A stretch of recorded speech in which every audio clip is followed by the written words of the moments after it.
नमो ज्ञानेश्वरा नमो ज्ञानेश्वरा। निवृत्ती उदारा सोपान देवा। मुक्ताबाई नमो त्रिभुवन पावनी। आद्यत्रय जननी देवांची जयांचे केलिया स्मरण। होय सकळ विद्यांचे अधिकरण। तेची वंदो श्री चरण श्री गुरूंचे ते नमस्कारोनी आता। श्रोत्रादीन इंद्रिया निन्ने संयमाग्निषु जुहती। शब्दादीन विषयानन्य इंद्रियाग्निषु जुहती। एक संयमाग्निहोत्री ते युक्तित्रयाच्या मंत्री। यजन करीती पवित्री इंद्रिय द्रव्यी। कैवल्य साम्राज्य चक्रवर्ती विश्वमौली ज्ञानोबाराय सकल ब्रह्मनिष्ठ गुरुजनांच्या परमकृपेने श्री भगवती ज्ञानेश्वरीच्या चतुर्थ अध्यायाचा विचार आपण करत आहोत।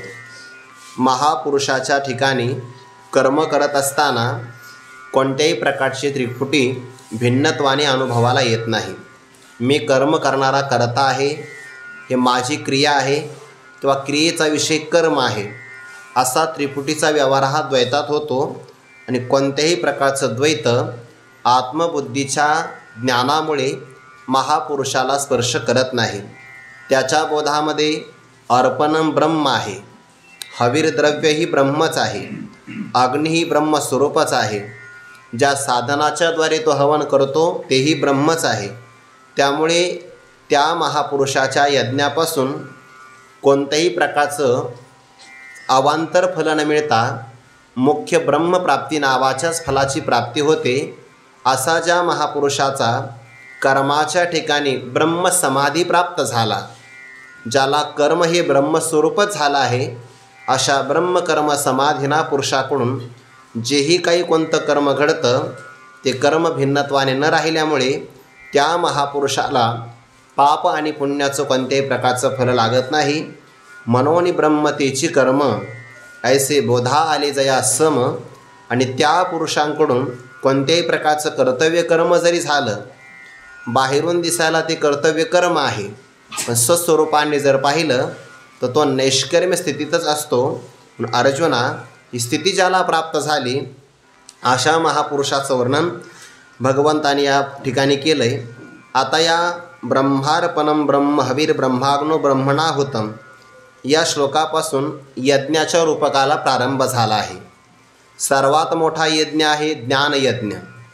आणि मग या ज्ञानयज्ञाचं महत्त्व लक्षामध्ये येण्याकरता अवांतर असणारे जे काही यज्ञ आहेत त्या यज्ञाचंही परमात्मा या ठिकाणी वर्णन करतात। त्या यज्ञामध्ये प्रकार दोन आहे, मुख्य यज्ञ आणि गौण यज्ञ। किंवा साधनामध्ये सुद्धा आपण म्हणतो की नाही, दोन प्रकारची प्रयोजनं मिळतात। एक आहे मुख्य प्रयोजन, दुसरं आहे अवांतर प्रयोजन। असाच इथला सुद्धा विचार आहे। एक यज्ञ मुख्य आहे, बाकीचे यज्ञ गौण आहे। यज्ञ कशाला म्हणतात? श्रेय प्राप्तीकरता जी साधन आहे त्या सगळ्या साधनांना यज्ञ असं म्हणतात। म्हणून या प्रकरणामध्ये जेव्हा यज्ञ शब्द आला तेव्हा तो यज्ञ शब्द आपण जो रूढ अर्थाने घेतो तो रूढ अर्थाने ग्रहण न करता किंवा योगिक अर्थाने ग्रहण न करता त्याचा लाक्षणिक किंवा भगवंताला अभिप्रेत असणारा अर्थ ग्रहण करायचा। ज्या ठिकाणी यज्ञकुंडाची रचना केली जाते, अग्नी प्रज्वलित केला जातो आणि त्यामध्ये अनेक प्रकारचे पदार्थ आपण अग्नीच्या मुखात समर्पण करतो, हा यज्ञ शब्दाचा रूढ अर्थ आहे किंवा त्याला आपण योगिक अर्थ असा म्हणतो, शब्दाच्या समूहापासून प्राप्त होणारा अर्थ। पण इथे मात्र यज्ञो वै विष्णू अशा प्रकारचंही प्रमाण आहे। भगवंतालाही यज्ञ असं म्हटलं जातं आणि भगवत प्राप्तीकरता जेवढी म्हणून परमार्थामध्ये साधनं प्रतिपादन केली त्या सगळ्या साधनाला म्हणतात यज्ञ। आणि इथे अग्नी शब्दाचं रूपक करून अग्नीमध्ये हवन केलं जातं की नाही, मग सगळी साधना ब्रह्मस्वरूपामध्ये लयाला प्राप्त जाते, लय स्वरूप होते किंवा एक रूप होते। मग अग्नी ज्याप्रमाणे त्या सगळ्या सामुग्रीला भिन्न राहू देत नाही, तसं ब्रह्मस्वरूपामध्ये ज्ञानोबरांची ओवी आहे बघा 9व्या अध्यायामध्ये, जाननियाच्या वाटा जया गावा येती सुबटा। वेदांची या चोटा जे वेद्य म्हणीचे। अनेक प्रकारच्या जाणण्याच्या वाटा जसं परमात्म्याच्या एका स्वरूपाच्या ठिकाणी येतात, तसे सगळ्या प्रकारची साधनं एका ब्रह्मस्वरूपाला काही परंपरेनं आणि काही साक्षात ग्रहण करत असल्यामुळे ब्रह्मस्वरूपालाच अग्नी असं म्हणतात. जसं की ज्ञानोबाऱ्यांची आणखीन एक ओवी आहे, सुटलिया सिंधू जळाचा लोट, न शके धरू सैंधवाचा घाट, तेवी सकळ कर्मा मीची शेवट, ते काय बांधती माते. सगळ्या कर्मांचं अंततोगत्वा साध्य काय असेल तर मीच आहे. तसं जगातल्या सगळ्या साधनांचं, सगळ्या यज्ञांचं साध्य कोण असेल तर ते ब्रह्मस्वरूपाचं आहे.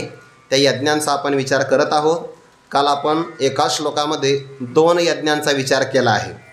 आता 26व्या श्लोकामध्ये 2 यज्ञ येतात, 27व्या श्लोकामध्ये 1 यज्ञ, असे 5 यज्ञ 3 श्लोकामध्ये येतात. पुढे 28व्या श्लोकामध्ये 6 यज्ञांचा प्रकार एकत्र येणार आहे. आणि मग 29व्या श्लोकातला एक पूर्व भाग, 30व्या श्लोकामध्ये पूर्व भाग, असा 1.5 श्लोकामध्ये, सार्ध श्लोकामध्ये पुन्हा एका यज्ञाचा विचार येतो. असे 12 यज्ञ या ठिकाणी प्रतिपादन, म्हणजे 12 प्रकारचे यज्ञ. यज्ञ म्हणजे साधना पद्धती, आणि सगळी साधना पद्धती एका परमात्मा प्राप्तीपर्यंत घेऊन जाते. म्हणून या यज्ञाचा आपल्याला विचार करायचा आहे. आता आपण जो यज्ञ करत आहोत, आपण यज्ञ करतोय हा ज्ञान यज्ञ आहे, किंवा आपण घरी जर पारायण केलं तर तो स्वाध्याय यज्ञ आहे. आता इंद्रियाचं संयमन एखादा व्यक्ती करत असेल, इंद्रियांना विषयापासून आवरत असेल, तर ती त्याची साधना आहे. म्हणून इंद्रिय संयमाला सुद्धा यज्ञ म्हणतात. आणि एखादा व्यक्ती शास्त्रविहित असणाऱ्या विषयांचं सेवन करत असेल तर तो सुद्धा त्याचा यज्ञच आहे. म्हणजे विधीने सेवन विषय त्यागाते समान, असा विचार इथं येतो आहे. काल 25व्या श्लोकामध्ये आपण शास्त्रकारांनी सांगितलेला की यज्ञ पाहिला, ज्याला दैव यज्ञ असं म्हणतात. देवांच्या प्रसन्नतेसाठी केलं जाणारं कर्म त्यालाही दैव यज्ञ म्हणतात. आणि आत्मसुखाची कामना करण्यासाठी श्री गुरुदेवांच्या मुखारविंदातून प्राप्त झालेल्या महावाक्यातून जो निर्माण झाला ज्ञान अग्नी, त्या अग्नीमध्ये अविद्या मनाचं हवन करणं, यालाच ज्ञानोबराय दैव यज्ञ असं म्हणतात. आणि या यज्ञासाठी जो आपल्या जीवनामध्ये देहभरणाकडे लक्ष देत नाही, दैवास्तव पालन देहाचं, पण या व्यतिरिक्त जो चिंतना देहभरण, का बरं देहभरणाची चिंता करत नाही, मनोनी केवळ देहभरण, ते जाणे उघडी नागवन, या लागी येतं अंतकरण द्यावे ना, अशी 3ऱ्या अध्यायातली आपण ओवी पाहिली आहे.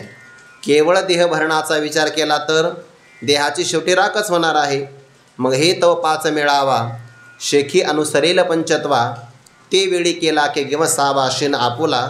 म्हणून देह साधन आहे, आणि त्या साधनातून आपल्या जीवनामध्ये गुरुवाक्याच्या चिंतनातून जो काही ज्ञानाग्नी प्रकट होणार आहे, आणि त्या अग्नीमध्ये आपल्याला अविद्या म्हणजे आत्मस्वरूपाचं अज्ञान आणि सगळ्या प्रपंचाला कारण असणारं मन यांचं हवन करायचं आहे.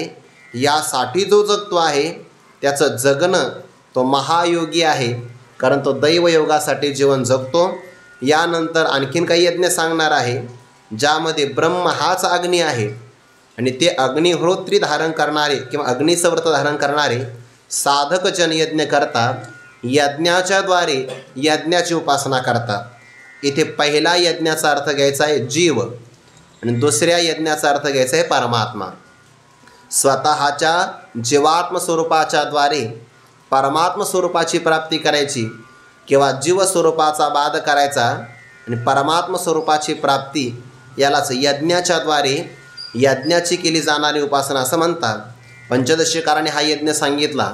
सदा विचार्ये तस्मात् जगज्जीव परात्मनः जीवभाव जगद्भाव बाधे स्वात्मैव अवशिष्यते. जीवभावाचा आणि जगद्भावाचा बाध करायचा, परमात्मा अवशिष्ट राहतो. कुठे? दोन्ही ठिकाणी. दोन्ही ठिकाणी म्हणजे परमात्मा दोन नाही.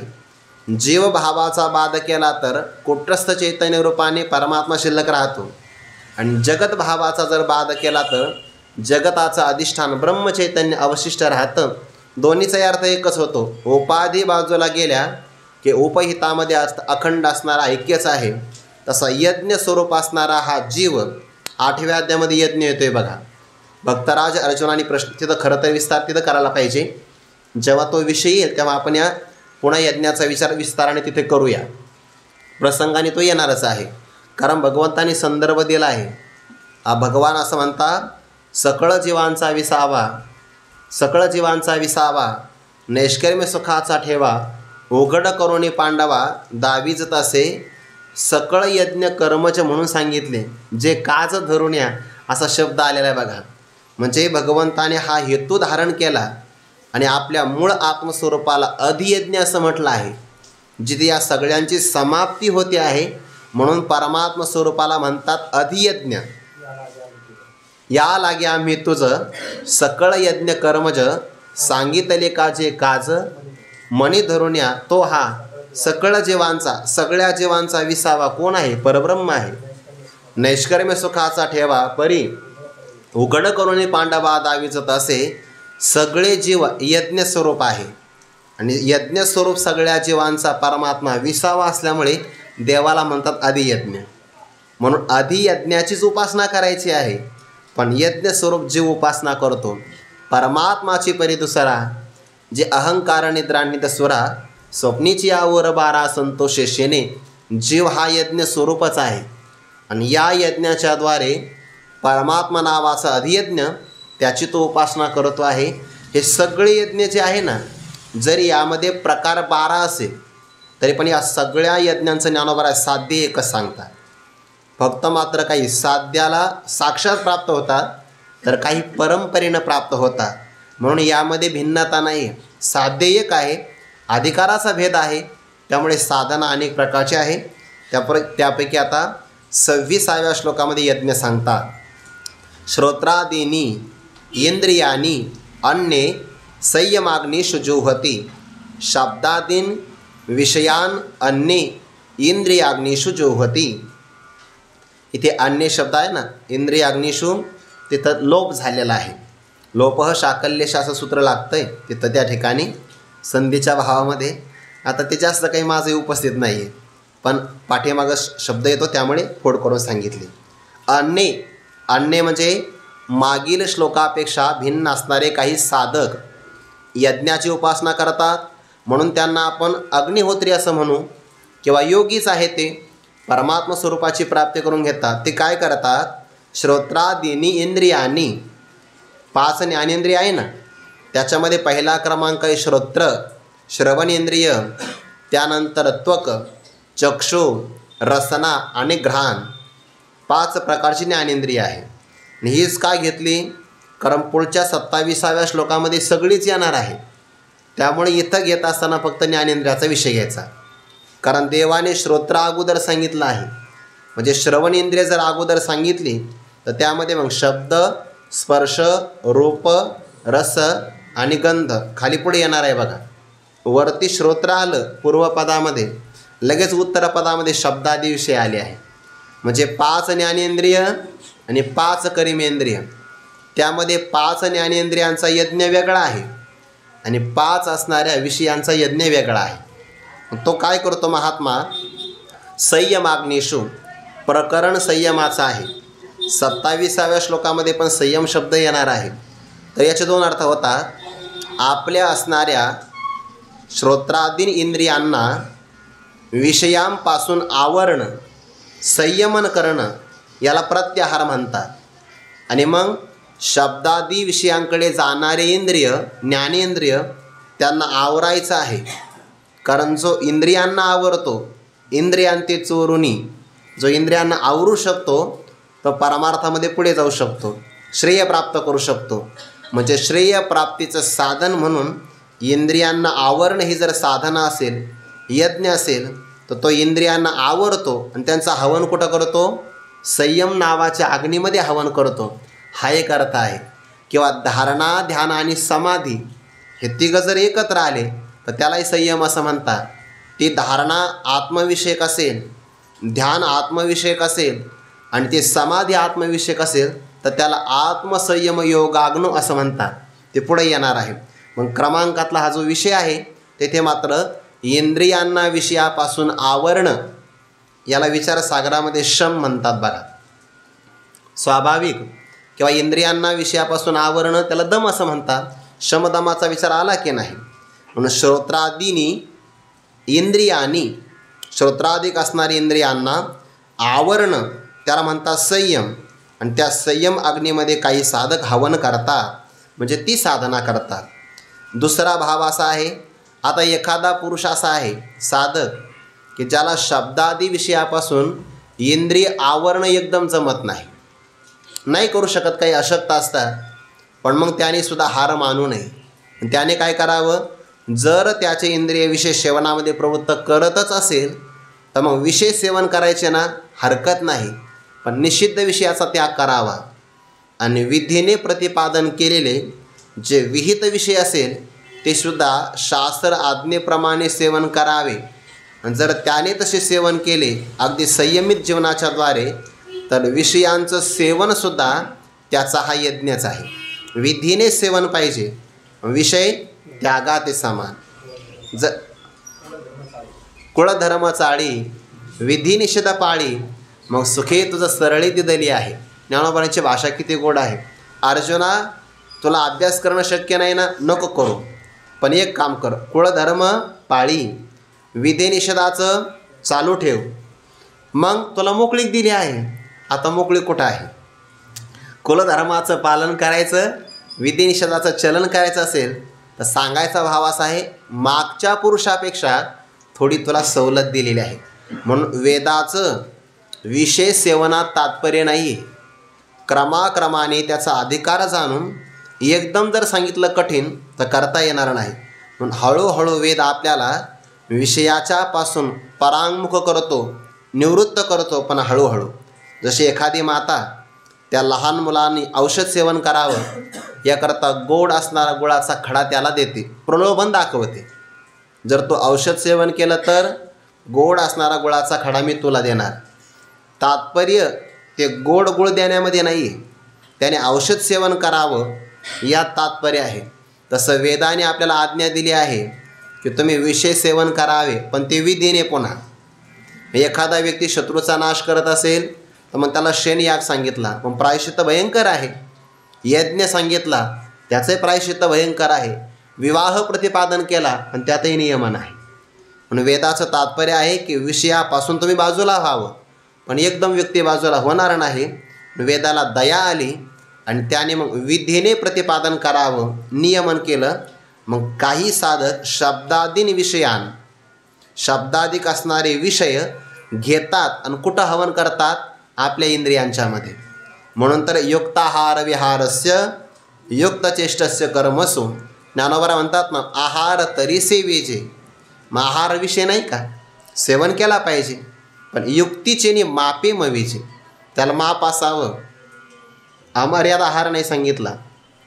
भोजन करणं हा विषयच आहे ना, रस नावाचा विषय आहे, ऐकणं शब्द नावाचा विषय, पण त्याला मर्यादा दिली. आणि हे शब्दाधिक विषय इंद्रियामध्ये अर्पण करायचे यज्ञ आहे. इंद्रियांना विषयापासून आवरायचं, संयम नावाचा पुन्हा अग्नीमध्ये हवन करण्याचा, असा 2 प्रकारचा यज्ञ इथं सांगितलेला आहे. जो रसनेंद्रियाचा अंग केला का निद्रेशी जिवेवी केला, तो नाही येथ म्हणे त्याला अधिकारी, तो इथला अधिकारी नाही. हा अधिकारी मात्र वेगळाच आहे. म्हणून संयम हा यज्ञच आहे आणि विधीने विषयाचं सेवन हा सुद्धा यज्ञ आहे. जगात अशी कोणती संस्कृती आहे की विषय सेवनाला सुद्धा जे यज्ञ म्हणते आहे, ते फक्त भारतीय संस्कृती आहे. उच्च दृष्टिकोन आहे. पुढं जाऊन सांगू का, एखादा शेतकरी जर शेतीमध्ये बीजारोपण करत असेल तरी यज्ञच आहे, शेती करत असेल तरी यज्ञ, सगळी यज्ञच आहे. कोण यज्ञ करत नाही जगामध्ये. ज्याच्या ज्याच्या वाट्याला जे कर्म आलं, स्वधर्म जो बापा तोचे नित्य यज्ञ जाणपा, तो यज्ञ आहे. आपली संस्कृती जेवण करणं याला सुद्धा यज्ञ म्हणते. किती उच्च भाव आहे. उदर भरणनो हे जाणीचे यज्ञ कर्म. का? जर जेवण करणाऱ्याच्या मनामध्ये हा भाव आला की मला यज्ञ करायचा आहे, तर तो निषिद्ध आहार सेवन करेल का? कधीच करणार नाही. तो माझ्या अंतरात्म्या असणाऱ्या परमात्म्याला, वैश्वानर नावाच्या अग्नीला समर्पित करण्यासाठी योग्य अन्नाचीच आहुती प्रदान करेल. वेदाचा भाव असा आहे, यज्ञ संस्कृती जागी झाली तर तो योग्य आहार सेवन करेल. आणि योग्य आहार जर सेवन केला तर त्याचे रसादी असणारे सगळे धातू चांगल्या प्रकारे पुष्ट होईल. जैसा घेपे आहार धातू तैसाची होय आकार आणि धातू ऐसा अंतर भाव पोखे. आपली भावपुष्टी व्हावी याकरता म्हणून वेदाचं विज्ञान सगळ्यांना कळणार नाही. किती मोठं त्यामध्ये अध्यात्म आहे, विज्ञानसुद्धा आहे. यावर ज्ञानोबारे स्पष्टीकरण करतात. एक संयमाग्निहोत्री ते युक्तित्रयाच्या मंत्री यजन करीती पवित्री इंद्रिय द्रव्यी. इंद्रिय द्रव्य म्हणजे इंद्रिय याच द्रव्यांनी, पण ते द्रव्य कसे आहे पुन्हा पवित्र. म्हणजे ज्या इंद्रियांना, इंद्रिय अपवित्र कधी होतात, इंद्रिय सैरा पदार्थी रिगता विटाळली होती ती प्रत्याहार तीर्थी नाहनिली कीर. जर इंद्रियांनी निषिद्ध विषयांचं सेवन केलं की इंद्रिय अपवित्र होतं आणि त्या इंद्रियांनी विषयापासून स्वतःला आवरलं की इंद्रिय पवित्र होतात. निषिद्ध विषयाचं सेवन नाही करायचं. मग प्रत्याहार नावाचं तीर्थ आहे आणि त्यामध्ये इंद्रियांचं स्नान झालं की झाली पवित्र. त्यातून म्हणजे यज्ञासाठी द्रव्य पवित्र असावं लागतं बरं. नाहीतर मग दुसऱ्यांच्या शेतामध्ये जायचं आणि ज्वारीचे कणस आणायचे मंदिरात लावायचे, चालत नाही. ते द्रव्य आपण कमवलेलं पाहिजे. जोडून या धन उत्तम व्यवहार आहे. तसं संयम अग्निहोत्री म्हटलं आहे. आपल्या इंद्रियांना आवरायचं, नियमन करायचं आणि तोच एक अग्नी आहे. हे आवरावं लागतं बरं. नाहीतरी इंद्रियानी प्रमाथीनी हरंती प्रसभम मनाहा. ज्ञानोबरांनी ते आत्मविनिग्रहा या पदावर 13व्या अध्यायामध्ये विस्ताराने चिंतन केले बघा. एकलौतिया बाळका वरी पडून ठाकी अंबिका मधुविषी मधुमक्षिका लोभिनी जैसे अर्जुना जो या परी अंतकरण जतन करी नेदी उभे ठाकोद्वारी इंद्रियांच्या. तो आपल्या अंतकरणाचं जतन करतो. जतन करणारा व्यक्तीच मग परमार्थामध्ये अधिकारी आहे. का कूर्मजी या परी वाईला वैव पसरी ना तरी इच्छावश्य आवरी आपुले आपण तैसी इंद्रिय आपैती होती जयाचे म्हणे तली करीती तयाची प्रज्ञा जानसिती पातली असे. संयम अग्नी आहे आणि त्याचं जीवन तो आपल्या जीवनात स्वीकारला असा संयम अग्निहोत्री आहे. ते युक्तित्रयाच्या मंत्री. मंत्र कोणता आहे त्यांच्याकडे? 3 प्रकारच्या युक्ती हाच मंत्र आहे. आता इथं 3 प्रकारच्या युक्ती सांगितल्या आहे. काही महापुरुषांचं म्हणणं आहे कायिक, वाचिक आणि मानसिक संयमन करणं या 3 प्रकारच्या युक्ती आहे. काहींचं म्हणणं असं आहे की आहार, विहार, चेष्टा, निद्रा आणि जागृती या 3 युक्ती आहे. आहार, विहार, चेष्टा 1, निद्रा विश्रांती आणि बोध म्हणजे जागृती 3 प्रकारच्या युक्ती. आणि त्याच्या पुढं 3 प्रकारच्या योगातल्या युक्ती आहे. मूलबंध, जालंधर बंध आणि ओडियाना बंध. मूलाधार चक्राच्या ठिकाणी जो बंध घातला जातो 6व्या अध्यायामध्ये येतो हा मूलबंध. त्यानंतर हनुवटीच्या ठिकाणी कंठाच्या ठिकाणी तो आहे जालंधर बंध. आणि नाभी स्थानावर जो दिला जातो त्याला म्हणतात ओढियाना बंध. हे 3 बंध म्हणजे संयमच आहे. म्हणून तर यम, नियम, आसन, प्राणायाम हे जे केले की नाही याद्वारे मनही ताब्यात येतं आणि इंद्रियसुद्धा ताब्यात येतात. युक्तित्रयाच्या मंत्री. युक्ती योगाचे अंग पावे ऐसे प्रयाग होय जेथ बरवे तेत्र क्षेत्र संन्यासी स्थिरावे मानस जाण तया ते योगयुक्त तो म्हण. असं भगवंतांनी लक्षण सांगितलं 6व्या अध्यायामध्ये. युक्ती 3 प्रकारची आहे आणि ती जर योगाच्या अंगाला प्राप्त झाली त्यांचा प्रयाग संगम होतो आणि तिथं मन स्थिर होतं, विषयांकडे जात नाही. युक्तित्रयाच्या मंत्री यजन करीती पवित्र असणाऱ्या इंद्रिय द्रव्यांच्या माध्यमातून ते काय करतात? यजन करतात. म्हणजे पवित्र इंद्रिय असणाऱ्या द्रव्याला संयम नावाच्या अग्नीमध्ये हवन करतात. याचा अर्थ इंद्रियाने विषयांचं सेवन करत नाही असा अर्थ. हा जरी आपुले आपण पया इंद्रिय येती आया तरी अधिक काही धनंजया सार्थक असे. ज्ञानोबांची ओव्या अगदी या ओव्यांचा अनुभव घ्यावा. अशा आपलीच असणारी इंद्रिय जर आपल्या ताब्यात आली तर जीवनामध्ये अधिक काही सार्थक आहे का? यापेक्षा सफलता कोणती आहे? साधकाला जे श्रम होतात ते इथंच होतात. इंद्रिय ऐकत नाही, इंद्रिय धावता नावरती, मन स्थिर नाही माझी हाती, इंद्रिय धावता नावरती, सकळ खुंटली युक्ती, शांती निवृत्ती जवळी नाही. म्हणून तर देवाला प्रार्थना करावी लागते. आपण जर नाटातले अभंग पाहिले ना, तर हा करुण रसातला अभंग दररोज म्हटला पाहिजे. आता तुझं कळेल ते करी, तारी सितरी तारी मारी, जवळी अथवा दुरी धरी, घाली संसारी अथवा नको. आता कीर्तन नाही तर मग मी चाले म्हणून दाखवली असते. एक संयम आग्नी होते. गोड चाल, अशी करुण भावातली चाल आहे त्याला. तुम्ही पुन्हा मला संगीत पाठ आहे का? जी. जे सारस आहे विगडता, होय ओहा होणी वत्स काढिता. चाल नंतर पाठ झाल्या. सारस आहे विगडता, होय ओहा होणी वत्स काढिता. त्याला नारळ लागतं ना. भनंग दवडिता भान यावरून, माये पुढोनी बाळक, काळे नेता एकुलते एक, होय का उदक तुटता मिना, ते शे विषयांचे घर. इंद्रिया सांडिता थोर, युगांत होय ते वीर, विराग साधे. वैराग्य संपन्न वीर ते मात्र सहन करतात.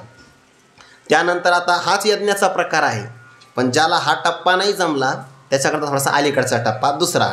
एका म्हणजे काही एक साधक. एका वैराग्य रवी विवळे, तव संयते विहार केले, तेथ अपावृत झाले इंद्रिया नळ. तीही विरक्तीची ज्वाळा घेतली, तव विकारांची इंधने पळीपली, तेथ आशा धुमे सांडिली पाचही कुंडे. मग वाक्यविधीची निरवडी, विषय आहुती उदंडी. पाठीमागे इंद्रिय द्रव्यांची आहुती होती. आता या 3 वयाचा शेवट सांगत असताना विषयांची आहुती दिली. कुठं दिली? इंद्रियाच्या ठिकाणी जो अग्नी तिथं दिली आहे. म्हणजे इंद्रियाचीच अग्निकल्पना केली. इंद्रिय अग्नी आहे आणि त्याच्यामध्ये विषय नावाचं द्रव्य अर्पण करायचं.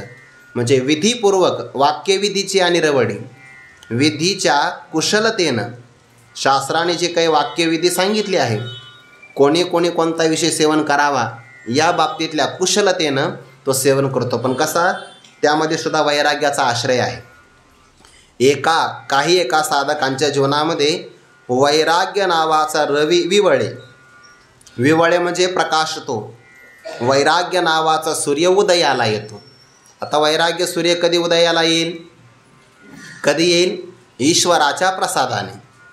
मनोनितीय पूजे, रिझलेने आत्मराजे, वैराग्य सिद्धी दैजे पसायतया. ज्या साधकाने निष्काम कर्म ईश्वर अर्पण बुद्धीनं केलं, ईश्वराच्या प्रसन्नतेनं वैराग्य त्याला येतं. आणि वैराग्य नावाचा सूर्य जीवनामध्ये जर उदयाला आला, तव संयती विहार केले. विहार म्हणजे वागणं आणि संयती म्हणजे संयमित, इंद्रियांचा निग्रह. वैराग्य उदयाला आलं. ज्ञानोबांची ओवी आहे ना 14व्या अध्यायामध्ये, आघवाची करणी नाही, तसे नाही, सर्वेंद्रियांच्या अंगणी विवेक करी राबणी, साचची करचरणी होती डोळे. तिथे विवेकाचा विचार आला. नाईकने ते कानची वाळी, न पाहणे ते दिठीची गाळी, आवाज ते टाळी जिभची गा. ऐकू नये ते कान ऐकणार नाही, बोलू नये ते वाणी बोलणार नाही, पाहू नये त्याचं दर्शन डोळे घेणार नाही.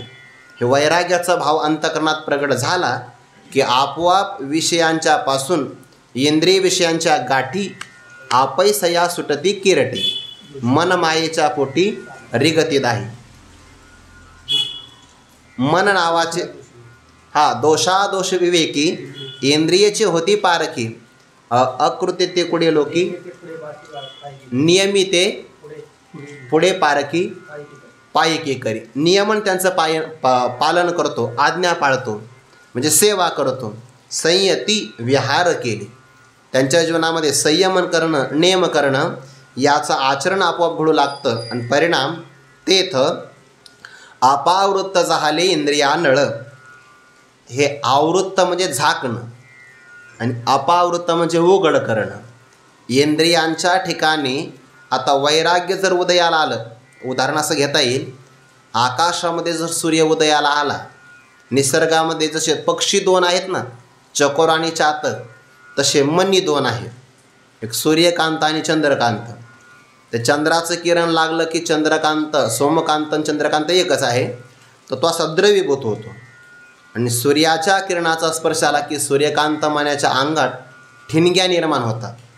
मग कधी कधी सूर्यकांत मण्यावर जर किरण पडलं सूर्याचं आणि जर तो मणी जंगलात असेल, जंगलाला वनवा लागतो, कारण सूर्यकिरण पडलं त्याच्यावर की ठिणगे निघते. लहान लहान मुलं बघा ते भिंग घेतात आणि सूक्ष्म असं कागदावर किंवा कापसावर दिलं की त्याच्यातून ज्वाळा निघते. मग ते सूर्यकांताला ते भिंग नाही घ्यावं लागत, किरण पडलं की त्याच्या अंगातून ठिणगी निघते. तसं वैराग्य नावाचा रवी उदयाला आला की इंद्रिय नावाचे जे काही घटक आहे ना त्यांच्या ठिकाणी सुद्धा हा वैराग्याचा अग्नी प्रगट होतो. तेथ अपावृत इंद्रियांच्या ठिकाणचा वैराग्य अग्निसुद्धा उघड होतो, उघड. मग आता इंद्रिय जर वैराग्य भावाला प्राप्त झाले तर अगोदर सामान्य असणारा ठिणगी स्वरूप अग्नी तो ज्वालेमध्ये काय होतो, प्रज्वलित प्रगट होतो. तेही म्हणजे त्या इंद्रियांनी विरक्तीची ज्वाळा घेतली. इंद्रियांच्या ठिकाणी अगोदर असणारा थोडासा अग्नी आहे ठिणगी, आणि जर त्याला चांगलं इंधन मिळालं, वायू अनुकूल मिळाला की तो वाढतो, म्हणजे इंद्रियांच्या ठिकाणचं वैराग्य वाढतं. तीही विरक्तीची ज्वाळा घेतली तव विकारांची इंधने पळीपली. पळीपली म्हणजे पेटली. आता इंद्रिय जर वैराग्य संपन्न झाले, विरक्तीला प्राप्त झाले तर परिणाम काय होतो, विकारांचं काम क्रोधाधिक विकार यांचं इंधन हे मनात असतात ना, इंद्रियांच्या ठिकाणी असतात. इंद्रिये काम असे, इंद्रियात काम आहे, मनात काम आहे. परिणाम काय होतो, विकारांची इंधने काम क्रोधाधिक विकारांचे लाकडं पेटून निघतात. आणि परिणाम लाकडं जर पेटू लागले की तिथला धूर राहत नसतो. अगोदर ते धुपतं, पण जर जास्त ज्वाळा वाढले की धुपत नाही. मग ओले जरी टाकले तरी ते धडाधड पेटतात. विकारांची विरक्तीची ज्वाळा घेतली तो विकारांची इंधने पळीपली. तेथ आशा धुमे, मला हे असावं, मला हे असावं, याला म्हणतात तृष्णा, आशा, अभिलाष, आशा, आकांक्षा यांचा असणारा धूर 5ही कुंडे. आता 5 कुंड कोणती, तर मग श्रवण, त्वक इंद्रिय, चक्षु, रसना आणि घ्राणेंद्रिय हे 5 कुंड आहे. म्हणजे हा पंचाग्नी आहे शरीरातला. या 5 कुंडाच्या ठिकाणी शब्द, स्पर्श, रूप, रसगंध या विषयांच्या आकर्षणाचा जो काही आशा नावाचा धूर आहे हा निघून गेला. मग आता ही इंद्रिय किंवा ही कुंड शुद्ध झाली आहे, मग त्या कुंडामध्ये हवन तर केलं पाहिजे ना. इंद्रियांच्या ठिकाणी जर एवढा पवित्रपणा आला असेल तर हवन कशाचं करायचं, विषयांचं. कसा करतो तो बघा. मग वाक्यविधीची निरवडी. वाक्यविधी म्हणजे काय, विधी वाक्य असा अर्थ करायचा. शास्त्राने प्रतिपादन केलेलं अमुक हे करावं अशी आज्ञा दिलं जे विधी वाक्य आहे त्या विधी वाक्याच्या निरवडी. निरवडी म्हणजे कौशल्याने. विषय उदंडी विषय आहोती. उदंड म्हणजे बऱ्याच प्रमाणामध्ये शास्त्राने प्रतिपादन केले त्याचं प्रमाण आहे. अशा उदंड असणाऱ्या विषयांची आहुती पण कुठं केलं आहे, इंद्रिय अग्नीच्या कुंडी हवन केले. इंद्रियांच्या ठिकाणी वैराग्य नावाचा विरक्तीचा अग्नी प्रज्वलित झाला असता शास्त्राने प्रतिपादन केलेल्या कौशल्याच्या द्वारे विषय नावाच्या द्रव्याचं तो चांगल्या प्रकारे हवन करतो. म्हणजे काय, इंद्रियांनी विषयांचं विधियुक्त सेवन करतो पण संयमी जीवनाला सोडत नाही. हा झाला दुसरा अर्थ. या श्लोकामध्ये येणारे हे 2 यज्ञ. आता 27व्या श्लोकामध्ये येणारा एक यज्ञ आहे. या यज्ञाच्या बाबतीमध्ये पाठीमागचा यज्ञ हा योगाचा आहे. 27व्या श्लोकामध्ये आलेला हा जो यज्ञ आहे हा ब्रह्मवादी मतानुसार आलेला आहे असं मधुसूदन सरस्वती यांनी प्रतिपादन केलं. तर त्यामध्ये थोडंसं या श्लोकाची भूमिका सांगतो म्हणजे चिंतन करायला आपल्याला सोपंच आहे. रूपकच आहे यामध्ये पुढं आलेलं. तर समाधी 2 प्रकारचा सांगितला आहे. एक आहे लयपूर्वक समाधी, दुसरा आहे बाधपूर्वक समाधी. त्या लय चिंतनाच्यामध्ये काय होतं, शास्त्रामध्ये असं आलं आहे, यतो वा इमानी भूतानी जायन्ते येन जातानि जीवन्ति यत् प्रयन्ति विसंविशन्ति तद्विजिज्ञासस्व तद्ब्रह्मेति तस्मात् वा एतस्मात् आत्मनः आकाशसंभूतः असा भाव आला की नाही. परब्रह्माला माया उपाधी लागली त्याला म्हणतात ईश्वर. ईश्वराला संकल्प झाला एकोम बहुश्याम प्रजायेय, मी एकटा आहे, मी अनेकत्वाला प्राप्त व्हावं. आणि मग माया उपाधी धारण करून पहिल्यांदा आकाश, वायू, तेज म्हणजे अग्नी, जल आणि पृथ्वी हे आहे अपंचीकृत पंचमहाभूत. यांचं परस्परामध्ये मिसळले की पंचीकरण झालं. मग त्या पंचीकरणापासून पुन्हा मग ब्रह्मांड निर्माण होतं. म्हणजे आकाशापासून वायू, वायूपासून तेज, तेजापासून जल, जलापासून पृथ्वी आणि मग पृथ्वीवर प्राणी मात्र. आता हे सगळं ज्या क्रमाने निर्माण झालं त्याच क्रमाने पुन्हा यांचं लय करायचं एकामेकामध्ये. त्याला म्हणतात लयचिंतन. संपूर्ण ब्रह्मांडाचा लय पृथ्वीमध्ये करायचा. पृथ्वीचा जलात, जलाचा म्हणजे पृथ्वीसहित जलाचा तेजामध्ये, पृथ्वी जल आणि तेज यांचा लय वायूमध्ये, या चौघांचा पुन्हा आकाशामध्ये, आणि आकाशासहित सगळ्या ब्रह्मांडाचा लय मायेमध्ये, आणि ती माया परब्रह्माच्या स्वरूपाच्या ठिकाणी. असं लय चिंतन केलं की चैतन्य मात्र गोचर समाधी प्राप्त होते. याला लयपूर्वक समाधी म्हणतात. पण यामध्ये बीजस्वरूप कारण तसं शिल्लक राहतं म्हणून याला सबीज समाधी म्हटलेलं आहे. आणि ही झाली लयपूर्वक समाधी. पण जेव्हा ब्रह्मज्ञान प्राप्त होतं तेव्हा द्वैत प्रपंच आणि त्याचं कारण असणारी माया या सर्वांचा बाध होऊन जातो. पुन्हा आपल्याला प्रपंच अनुभवाला येत नाही, जन्माला यावं लागत नाही. म्हणून त्याला निर्बीज समाधी असं म्हणतात. निर्बीज समाधी. म्हणून समाधी दोन प्रकारची, एक लयपूर्वक समाधी आणि एक असणारा बाधपूर्वक समाधी. लयपूर्वक समाधी असेल तर सबीज समाधी म्हणतात, आणि बाधपूर्वक असेल तर रज्जूच्या वर भासणारा सर्प त्याचा एकदा बाध झाला, अज्ञान नाहीसं निघून गेला, परत प्रतीला येत नाही. तसं द्वैताचा निराश झाला की त्याला म्हणतात निर्बीज समाधी, हे त्याचं नाव दिलेलं आहे. आणि तो समाधीचा भाव इथं सांगितलेला आहे. धारणा, ध्यान आणि समाधी किंवा प्रत्याहाराचा पण विषय येतो. आता हा झाला एक श्लोकाची पार्श्वभूमिका. आता श्लोक जास्त काही स्पष्ट करून सांगण्याची आवश्यकता नाही. सर्वानिंद्रिय कर्माणि प्राणकर्माणि च परे आत्मसंयमयोगाग्नो जुह्वति ज्ञानदीपिते. सर्वाणि इंद्रिय कर्माणि प्राणकर्माणि च अपरे आत्मसंयमयोगाग्नो जुह्वति ज्ञानदीपिते. सर्वाणि इंद्रिय कर्माणि असा शब्द घेतला. सर्वाणि इंद्रिय कर्माणि म्हणजे 5 ज्ञानेंद्रिय, 5 कर्मेंद्रिय आणि 11 वासणारं मन. कारण आता लय चिंतन करायचं आहे. सर्वाणि इंद्रिय कर्माणि 11 प्रकारची घ्यायची. च त्याप्रमाणे प्राणकर्माणि, आता 5 ज्ञानेंद्रियाचे 5 विषय, 5 कर्मेंद्रियाचे पुन्हा 5 विषय, 11व्या मनाचा पुन्हा संकल्प विकल्प, त्याने सगळं अंतःकरण उपलक्षणाने घ्या. आणि प्राणाचे पुन्हा 5 कर्म सांगितले. प्राण, अपान, व्यान, उदान आणि समान. या सगळ्या 5ची कर्म ती कुठं संयमित करायची आहे, त्यांचं हवन कुठं करायचं, तर आत्मस्वरूपाला विषय करणारी धारणा, आत्मस्वरूपाला विषय करणारं ध्यान, आत्मस्वरूपाच्या ठिकाणी प्राप्त होणारी समाधी, हे तिघं एकत्र आले की त्याला संयम म्हणतात. आणि ते आत्मस्वरूपाच्या विषयक असेल की त्याला म्हणतात आत्मसंयम.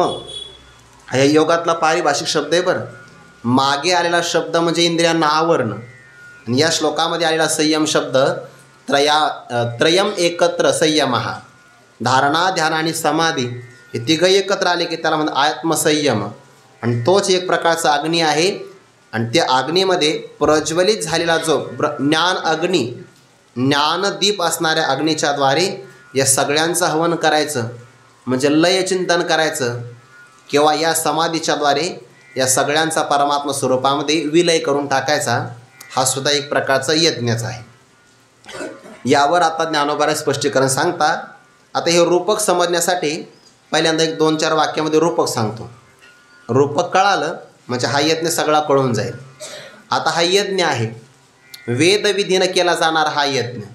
मग या यज्ञामध्ये काय करायचं असतं, 2 लाकडं घ्यायची, त्यांचं एकमेकावर घर्षण करायचं, खाली असणाऱ्या लाकडाला छिद्र पाडायचं, आणि ज्याप्रमाणे दह्याचं मंथन केलं जातं ना, तसं एका रज्जूच्या माध्यमातून त्या लाकडांचं घर्षण करायचं मंत्राच्या द्वारे. आणि त्यातून मग सामान्य असणारा अग्नी विशेष भावाला प्राप्त होतो. म्हणजे अग्नी बाहेरून लावायचा नाही, लाकडातच प्रगट झाला पाहिजे असं होतं बरं. कधी कधी आपल्याला ते पाहायला मिळतं. काही काही त्याला चित्रफित म्हणतात, व्हिडिओ, ते आपल्याला बघायला मिळतात. तो अग्नी सामान्य असतो, पण त्यामध्ये वाळलेलं काही भाग आपल्याला टाकावं लागतं, काही गवत वगैरे. एकदा तो अग्नी वाढला की ज्याच्यामध्ये तूप मिसळलेला आहे असे काही पदार्थ अर्पण केले जातात. ज्या पात्राने आपण ते अर्पण केले ते पात्रे पुन्हा यज्ञ टाकावे लागतात. त्याला पूर्णाहुती असं म्हणतात. आणि पूर्णाहुती झाली की मग स्नान करावं लागतं आणि त्यानंतर यज्ञावशिष्ट असणारा प्रसाद सेवन करावा लागतो. हे झालं रूपक, म्हणजे हे झालं रूपक यज्ञाचं. आता ज्ञानोबा आहेत यज्ञाच्या रूपकाला कशी कशी योजना करतात ते बघा, म्हणजे ह्या सगळ्या ओव्या आता लागून जातील. एकी या परिपार्था दोष क्षाळीले सर्वथा. एकी म्हणजे काही एक साधकांनी, या प्रमाणे म्हणजे 25व्या श्लोकामध्ये 2, 26व्या श्लोकामध्ये 2, या 4 प्रकारांनी आपल्या अंतकरणातले दोष सर्वथा क्षाळीले. सर्व प्रकारे आपल्या अंतकरणातले किंवा इंद्रियांचे दोष सर्व प्रकारे क्षालन केले, धुवून टाकले.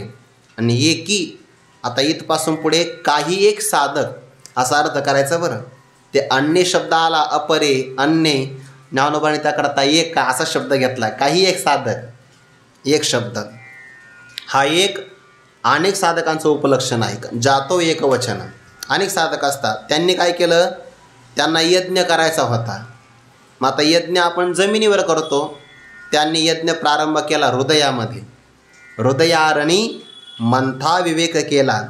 हृदय नावाची अरणी, अरणी म्हणजे शब्दाचा आता हा पारिभाषिक शब्द आहे. प्रत्यक्ष यज्ञ बघावं लागेल आपल्याला. ते अरणी म्हणजे काय, हा यज्ञ प्रज्वलित करायचं पात्र, त्याला अरणी असं म्हणतात. मग इथे अरणी कोणती आहे, हृदय. म्हणजे आपलं अंतकरण चतुष्टय घेतलं ना, मन, बुद्धी, चित्त आणि अहंकार. तर हा हृदय नावाचा अरणी आहे. आणि त्या अरणी नावाच्या पात्रामध्ये विवेक मंथा केला. मंथन कोणाचं मंथन करण्याकरता कोण घेतला आहे, विवेक.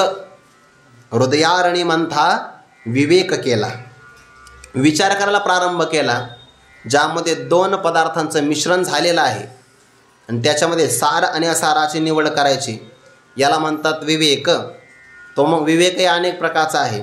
सार, असार, आत्मानात्म, सत्यमिथ्या असे विवेकाचे प्रकार.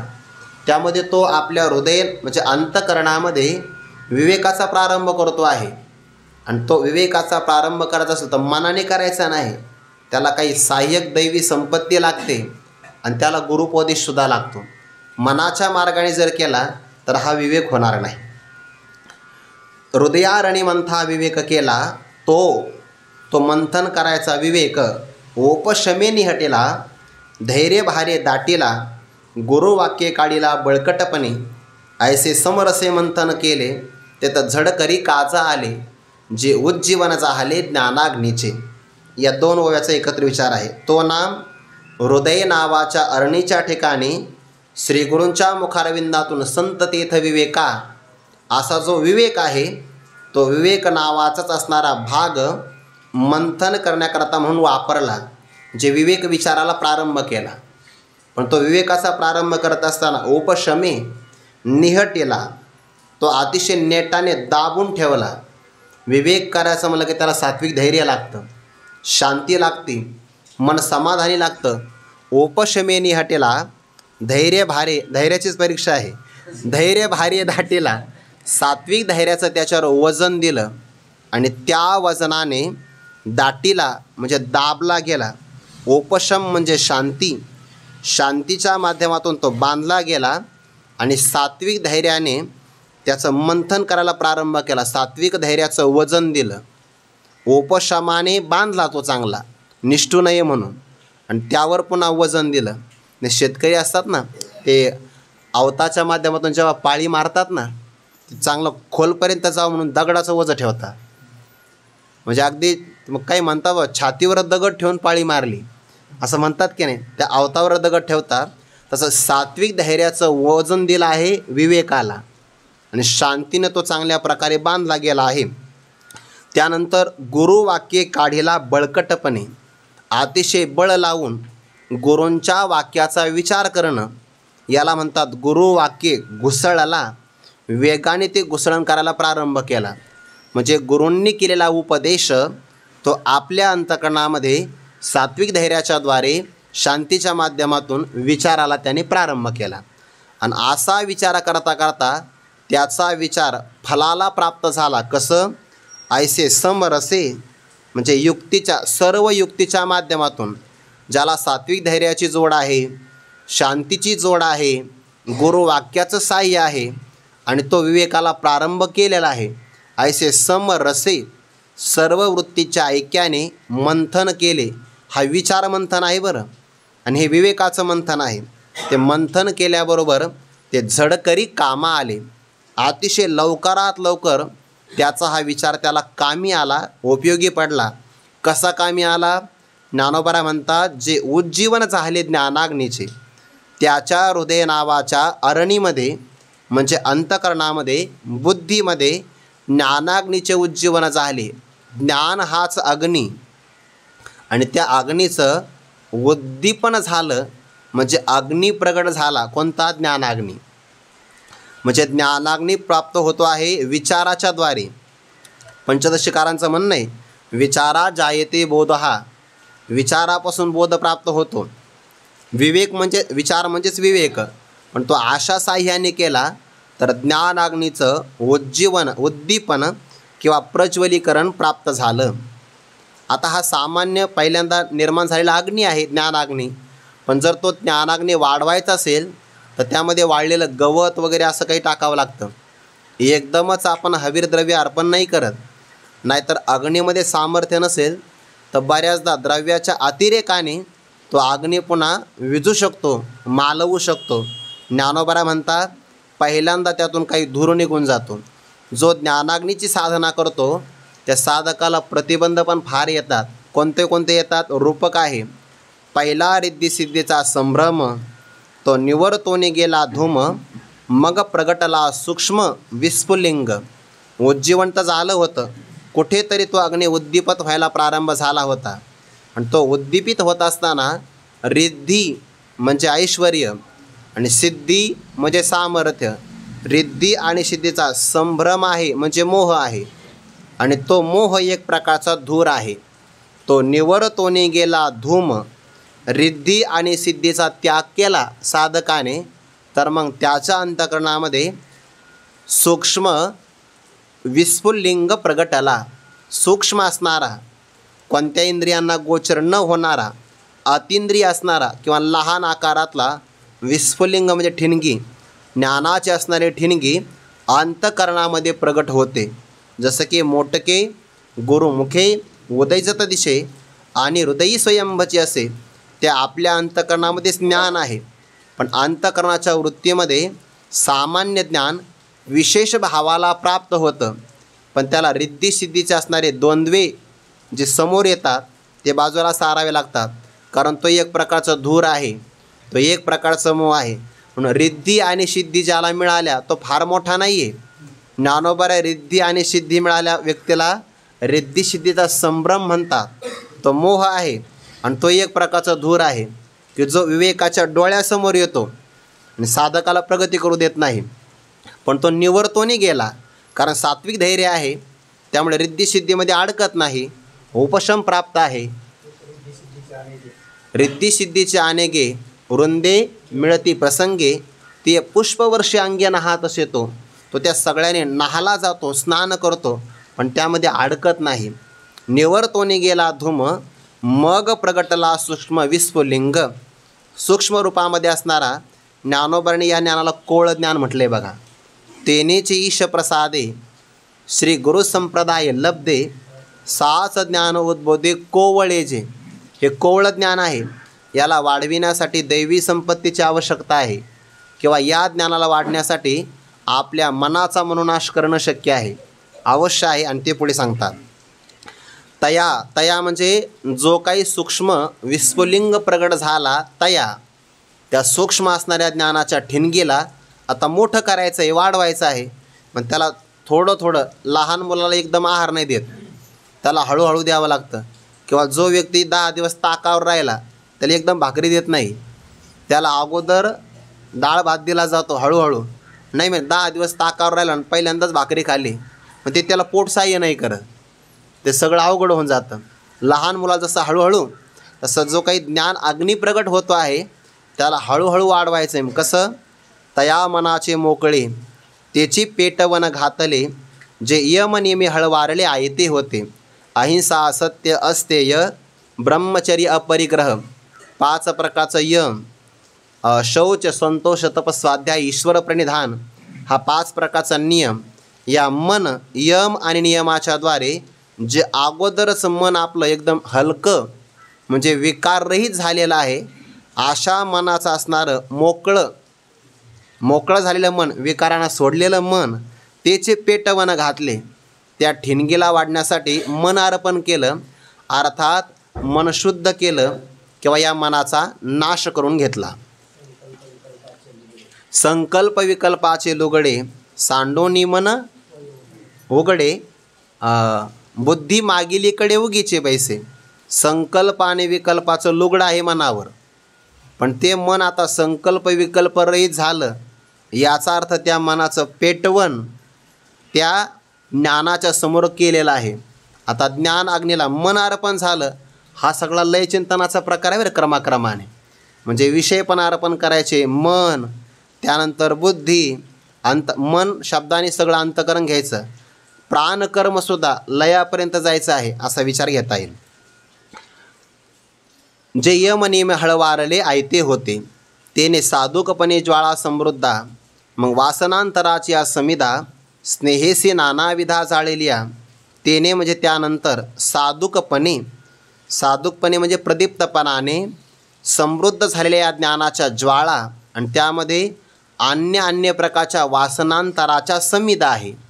अनेक प्रकारच्या वासना विषयांच्या असतात, आणि त्या विषयांच्या वासनेला विषयावर असणारं प्रेम याला म्हणतात स्नेह किंवा ते तूप आहे. आणि ते तूप लावल्यानंतर जसं अग्नी वाढतो, तसं वासनांतरा आणि त्यावर असणारं स्नेह यासहित त्यासुद्धा प्रदीप्त असणाऱ्या स्नेहेसे नानाविधा जाळिलिया.